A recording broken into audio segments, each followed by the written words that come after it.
बीजापुर दरबार में संगीत सम्मेलन हो रहा था। गंभीर और संगीतमय वातावरण। दरबार में कर्नाटक संगीत और हिंदुस्तानी संगीत दोनों के ज्ञाता थे। हिंदू पंडितों, सूफी संतों, दरबारी कवियों व संगीतज्ञों से सजा ये मंच बड़ा ही अद्भुत था। एक के बाद एक प्रस्तुतियां हुई। सुल्तान संगीतमय वातावरण में मंत्रमुग्ध हो रहे थे। अब सुल्तान स्वयं मंच पर पहुंचे।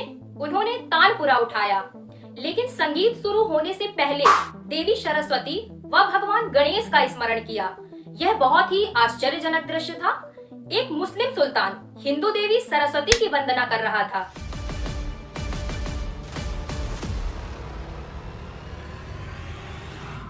नमस्कार दोस्तों, आज की वीडियो में हम बात करने वाले हैं बीजापुर के सुल्तान इब्राहिम आदिल शाह सेकंड के बारे में, जिन्होंने हिंदू मुस्लिम एकता की मिसाल पेश की, जो गंगा जमुनी तहजीब के ज्वलंत उदाहरण हैं।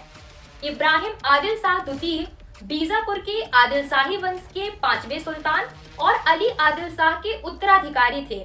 इब्राहिम पर उनकी मां मरियम सुल्ताना का अत्यंत प्रभाव था। वे धार्मिक और दयालु थीं। बचपन में मां के प्रभाव ने ही उन्हें धार्मिक सहिष्णु बनाया। जिस समय इब्राहिम ने सत्ता संभाली, उनके सामने अहमदनगर और गोलकुंडा जैसे प्रतिद्वंदी राज्यों और मुगलों के रूप में कई चुनौतियां थीं, लेकिन कूटनीति का सहारा लेकर उन्होंने अपने आप को युद्धों में उलझाने की बजाय राज्य के आंतरिक सुदृढ़ीकरण पर ध्यान दिया।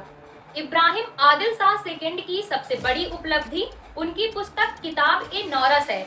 यह दक्षिणी उर्दू भाषा और फारसी लिपि में संगीत पर लिखी गई है।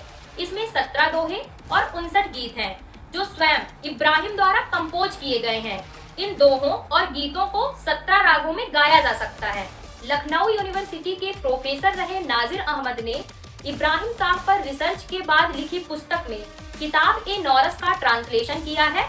इब्राहिम अपनी पुस्तक के पहले ही दोहे में देवी सरस्वती की वंदना करते हैं। प्रोफेसर नाजिर इस दोहे का अर्थ बताते हैं।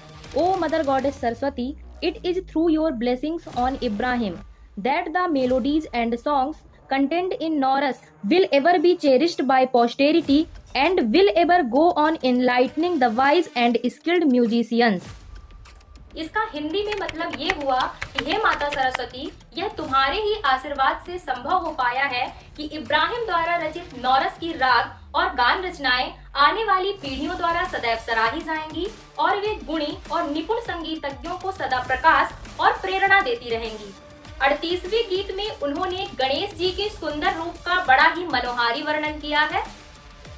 A portion of his radiant face resemble the clear sun of spring season. The beautiful sight is such that the young deer who is confronted with it is dazzled.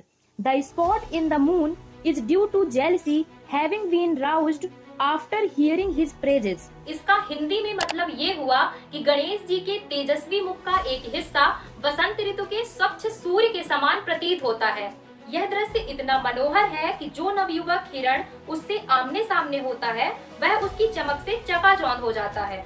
चंद्रमा पर जो दाग है, वह गणेश की प्रशंसा सुनकर उत्पन्न हुई ईर्ष्या का परिणाम है। इसके अलावा दोहा नंबर 14, 17, सॉन्ग नंबर 24, 25, 37 और 49 में भी देवी सरस्वती और गणेश का उल्लेख है। सॉन्ग नंबर 39 में तो उन्होंने माता सरस्वती और भगवान गणेश को अपना माता और पिता ही कह दिया है।